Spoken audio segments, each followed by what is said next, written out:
మీరు పాట వినాలంటే నేను పాడినా ఏంటి? ఏమిటి, నువ్వు పాటలు పాడతావా? ఏంటండి మరి అంత తేలిక తీసేశారు?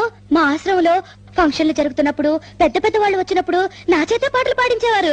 పాటలు పాడుతున్నప్పుడు ఒకటే చప్పట్లు చప్పట్లు కొట్టే కొద్దీ నేను పాడేదాన్ని. మరి ఇన్ని రోజులు నాకు ఎందుకు చెప్పలేదు డార్లింగ్? ఏదో ఒకటి వదులు.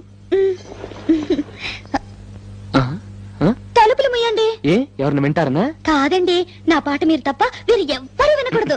నా పాట మీకే అంకితం. ఓ ఏం కొట్టేవే నచ్చలక, వస్తానుండు.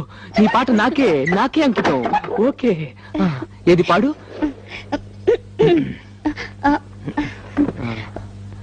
అబ్బా, మీరు నా మొహం అంక చూడకండి, నాకు సిగ్గేస్తుంది. నీ మొహం చూడకుండా ఇంకేం చూడమంటావే?